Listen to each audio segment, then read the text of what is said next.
Hello, I am Shivi Saxena, TGT from Gyandeep Senior Secondary Public School. Students, हमारा chapter number 5 elements of weather and climate geography का ये chapter हमारा running में है, चल रहा है। आपको अच्छे से इसकी नॉलेज है, ठीक है। आप पढ़ चुके हो, समझ चुके हो कि हमारा चैप्टर ये स्टार्ट हो चुका है। सबसे पहले बेटा इसमें ज़रूरी था ये जानना कि वेदर और क्लाइमेट में क्या अंतर होता है। तो ये आपके साथ मैंने प्रीवियस वीडियो में डिस्कस कर लिया था कि जो वेदर होता है ये hour to hour, day to day change होता है, और आपका जो क्लाइमेट होता है ये लॉन्ग पीरियड के लिए होता है, ये बहुत जल्दी से चेंज नहीं होता है। इसमें हॉट भी हो सकता है, ह्यूमिड वेदर भी हो सकता है चेंज होने के अनुसार। और ये कंडीशन इसमें जो होती है क्लाइमेट की कंडीशन, ये लगभग बहुत समय तक सेम रहती है। जैसे कि हमारा सहारा का जो क्लाइमेट होता है, आपका अंटार्कटिका का जो क्लाइमेट होता है, इस तरीके से इन दोनों में बहुत अंतर होता है, ठीक है। इसके बाद बच्चों हमने इसमें देखा था एटमॉस्फेरिक प्रेशर, आप देख रहे थे।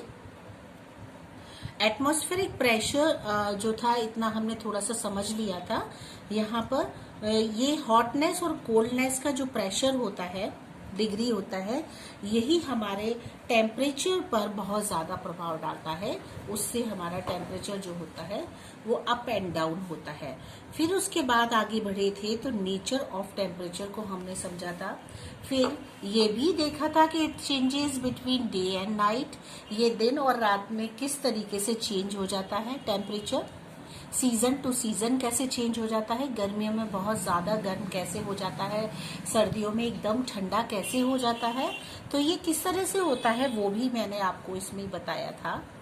Factors that influence the distribution of temperature in is insolation, आपने देखा था, मैंने आपको समझाया भी था। अर्थ और सन के थ्रू मैंने एक डायग्राम बना करके आपको ये बताया था कि किस तरीके से हमारी जो अर्थ है वो जब अर्थ हमारी सन की जो रेजेस होती हैं अर्थ पर किस डायरेक्शन में पड़ रही हैं, आपने ये देखा था। मैंने आपको बताया कि वर्टिकली पड़ रही हैं कि स्लैंटिकली पड़ रही हैं, तो उसके अकॉर्डिंग भी हमारा टेम्परेचर का घटना या बढ़ना पॉसिबल होता है, ये आपने देखा था। फिर इसके बाद बच्चों मैंने बात की थी कि हम लोग नेक्स्ट जो डिटेल पढ़ेंगे वो होगा हमारा हीटिंग थ्रू कन्वेक्शन, ठीक है। अब जो हमारा पॉइंट आया है वो है हीटिंग थ्रू कन्वेक्शन, किस तरीके से कन्वेक्शनली हीटिंग बनती है, हीटनेस बनती है, ठीक है। मैंने सिंपल सा एक डायग्राम बनाया है, उसके जरिए से मैं आपको ये चीज समझा देना चाहती हूँ कि कैसे हमारा कन्वेक्शन होता है। देखिए, कूल एयर ऊपर से आई हमारी अर्थ पर क्योंकि हॉटनेस है तो वो हॉटनेस को लेकर के वो ऊपर उड़ गई। इसी तरीके से फिर वापस कूल एयर को नीचे लेकर के आई।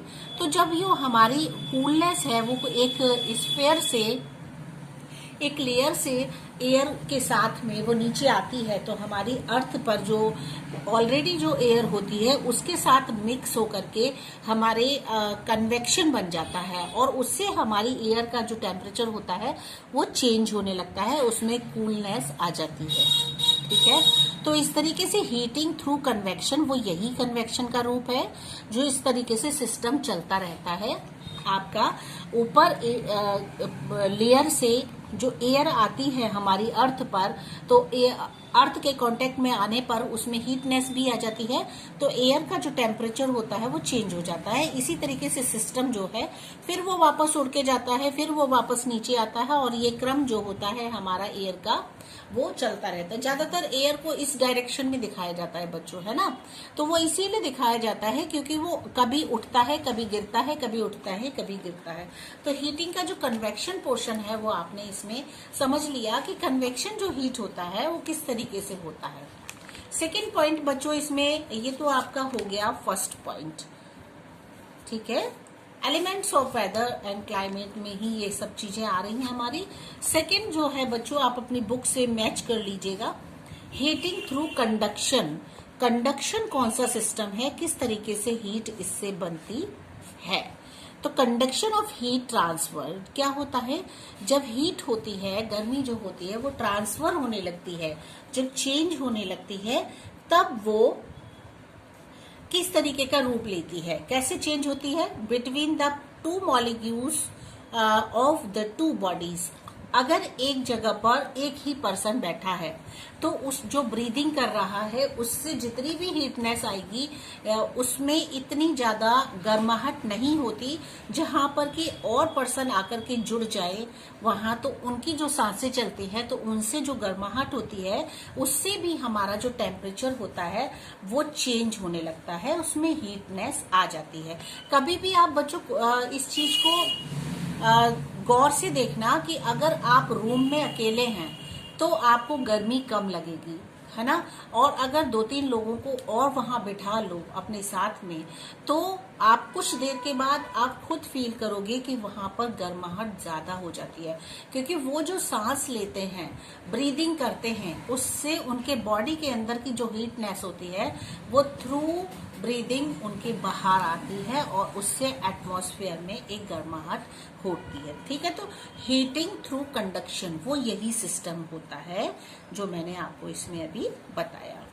Then heat is passed from the warmer earth to the cooler air. इस तरीके से जो हीटनेस होती है वो पास होती है अर्थ के वार्मर से, गर्माहट से एंड कूलर एयर, और फिर वो एक एयर का रूप ले लेती है, कूल बन जाती है इस तरीके से जब वो एक दूसरे से मिक्स होती है। उसके बाद देखते हैं इसमें बच्चों क्या समझा रहे हैं, air is poor conductor of heat. अच्छा, एयर जो होती है, हवा जो होती है वो पुअर कंडक्टर ऑफ हीट होती है, मतलब हीटनेस को कम ग्रेस्प कर पाती है, कंडक्ट कर पाती है। ठीक है, दस the poor conductivity of air, इस तरीके से इसीलिए एयर की कंडक्टिविटी जो होती है वो पुअर होने लगती है, मतलब डाउन होने लगती है। ठीक है, तो यही सिस्टम होता है गर्माहट का, हीटनेस का, हीटिंग का, थ्रू कंडक्शन किस तरीके से हीट बनती है। उसके बाद बच्चों थर्ड पॉइंट इसमें आपका बता रहे हैं वो है हीटिंग थ्रू रेडिएशन। अब देखिए रेडिएशन से हीटिंग कैसे बनता है वो भी देख लेते हैं। वेरी सिंपल, बहुत इजी है ये, आप समझोगे आपको बहुत अच्छे से समझ आएगा। Heat is transfer to the atmosphere. Heat क्या होती है, गर्मी जो होती है वो एटमॉस्फेयर में ट्रांसफर होने लगती है from the earth is through radiation. Radiation के थ्रू, जब रेडिएशन हमारी अर्थ पर एंटर करता है, मतलब सन की रेजेस हमारी अर्थ पर एंटर करती हैं, उससे क्या होता है, हमारा अर्थ का, एटमॉस्फेयर का जो टेम्परेचर होता है वो बढ़ जाता है। ठीक है, रेडिएशन से। अब देखिए और आगे बात करते हैं, it comes through waves and raises. ठीक है, वही बात है, ये कहाँ से आता है, रेडिएशन आता है सन की वेव से या रेजेस से जो हमारे तक आती हैं, उससे ये रेडिएशन बनता है। अब क्या बताते हैं ये, it is observe by atmosphere heat it up. ठीक है, जो हमारा एटमॉस्फेयर है, अब देखिए मैंने आपको इधर एक डायग्राम के थ्रू समझाया था, तो आप ये चीज भी इससे समझे, ये हमारी अर्थ है, इस अर्थ का जो ऊपरी पार्ट होता है पूरा, ये हमारा एक उससे एयर की गैसेस से एक ब्लैंकेट की तरह बहुत कवर्ड हो रखा है इस तरीके से, है ना, और इस तरह से ये पूरा एयर का एक डिफरेंट टाइप्स की गैसेस होती हैं, उनसे मिलकर के एक ब्लैंकेट की तरह ये हमें चारों ओर से कवर किए होता है। जब ये सन की रेजेस यहाँ आती हैं तो सबसे पहले हम तक पहुंचने से पहले उन्हें इनसे कांटेक्ट करना पड़ता है। तो जो हमारी लेयर है, इसी को बच्चों ओजोन लेयर कहा जाता है। तो जो ओजोन लेयर होती है उस लेयर से ये जाकर के टकराती है, उसके बाद फिर ये कुछ इसका टेम्परेचर उनसे टकराने के बाद नॉर्मल होने लगता है, नॉर्मल होने के बाद फिर वो हम तक पहुंचता है। इस तरह से वो हम तक जब रेजेस पहुंचती तो इतनी गर्म होती कि वो हमें नुकसान पहुंचा सकती थी। ठीक है बच्चों, तो आपका यही रेडिएशन से रिलेटेड है। इस तरीके से हीटनेस जो होती है वो रेडिएशन के थ्रू ट्रांसफर होती है। ठीक है, अब फोर्थ पॉइंट है बच्चों आपका, वो है हीटिंग थ्रू एडवेक्शन। ये क्या होता है जरा इसको भी देख लेते हैं। It is transfer of heat from one region to other region. ठीक है, ये वो ट्रांसफर होता है ऑफ ट्रांसफॉर्मेशन ऑफ एयर होता है जो एक रीजन से दूसरे रीजन की ओर जाता है। कहने का मतलब ये है बच्चों, जैसे ये हमारा एक रीजन है, यहाँ से हवाएं उठेंगी और ये दूसरे रीजन तक पहुंच गई। ठीक है, तो जो ये अपने साथ जो टेम्परेचर लेके गए हैं वो टेम्परेचर एयर के साथ में वो दूसरे रीजन में भी जाकर के मिक्स होगा, और जब मिक्स होगा तो यहाँ का टेम्परेचर भी उसके टेम्परेचर से मिक्स होने लगेगा, मैच करने लगेगा। तो इस तरीके के जो रीजन टू रीजन जो चेंज होता है इसको एडवेक्शन कहते हैं बच्चों। ठीक है, अब देखिए, when warm winds mix with cooler wind. ठीक है, जब गर्म हवाएं ठंडी हवाओं के साथ मिक्स हो जाती हैं रीजन से लेकर के रीजन की ओर, ये हमारा एडवेक्शन के अंतर्गत आता है।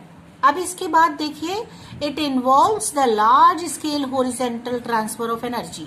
इसमें क्या होता है, इसमें इसके ट्रांसफर होने में एनर्जी बहुत ज्यादा होती है, क्योंकि ये इन्वॉल्व होता है एक लार्ज स्केल पर, क्योंकि एक रीजन से दूसरे रीजन में जब ये जाता है तो इसका स्केल भी बहुत लार्ज हो जाता है और इसमें फिर एनर्जी की जो मात्रा होती है वो बढ़ जाती है एडवेक्शन में। ठीक है, cold polar winds mix with cool. जो कोल्ड पोलर विंड्स होती हैं वो मिक्स हो जाती हैं कूल द वार्मर एयर के साथ में, और इस तरीके से जो एडवेक्शन होता है अपना ट्रांसफर कर लेता है, हीटनेस के साथ वो जुड़ जाता है। तो बच्चों ये थे आपके 4 पॉइंट्स जो हीटिंग बनाते हैं किस किस के द्वारा, वो आपने इसमें देखा था कि सबसे पहले आपने देखा heating through convection, second point में आपने जाना heating through conduction, third point में आपने जाना हीटिंग थ्रू रेडिएशन, फोर्थ में आपने देखा था हीटिंग थ्रू एडवेक्शन, किस किस तरीके से हीटिंग जो है बनती है। ठीक है, अब जो हम नेक्स्ट वीडियो में बच्चों आपके साथ लेंगे वो होगा फैक्टर्स अफेक्टिंग टेम्परेचर। कौन कौन से फैक्टर्स हैं जो इफेक्ट डालते हैं हमारे टेम्परेचर पर, वो भी हम देखेंगे बच्चों। अब देखिए, अगर आप इसको बुक से रिलेट करते हैं तो जो मैंने आपको अपने नोट्स के थ्रू आपको बताया था वो था वेदर और क्लाइमेट का रिलेशन, इनमें क्या क्या डिस्ट्रीब्यूशंस हैं, क्या क्या इनमें चेंजेस हैं वो समझे थे आप। फिर आपने इसका एटमॉस्फेरिक टेम्परेचर देखा था और टेम्परेचर किस तरीके से चेंज होता है, heating of the earth atmosphere. Atmosphere जो होता है अर्थ का वो हीटनेस में कैसे कन्वर्ट हो जाता है ये आपने समझा था, जिसमें आपने देखा था थ्रू कन्वेक्शन, कन्वेक्शन के थ्रू किस तरीके से हमारी हीटिंग जो होती है वो चेंज होती है। हीटिंग थ्रू कंडक्शन आपने ये भी समझा था कि कंडक्शन में हीटनेस किस तरीके से चेंज होती है। एडवेक्शन किस तरीके से हमारे हीटिंग को चेंज करता है ये आप समझ चुके थे। फिर आपने देखा था हीटिंग थ्रू रेडिएशन, रेडिएशन से हमारी हीटनेस जो होती है, जो टेम्परेचर का बढ़ना होता है वो किस तरीके से होता है। अब आप जो देखेंगे नेक्स्ट आप वीडियो में वो होगा फैक्टर्स अफेक्टिंग टेम्परेचर। वो कौन कौन से फैक्टर्स हैं जो हमारे टेम्परेचर पर इफेक्ट डालते हैं, प्रभाव डालते हैं, तो हम लोग इसको भी देखेंगे, जिसमें आप देखोगे बच्चों latitudes, altitudes, distance from the sea, upper air current, prevailing winds, ocean currents, industrial emission and कंसर्टाइजेशन।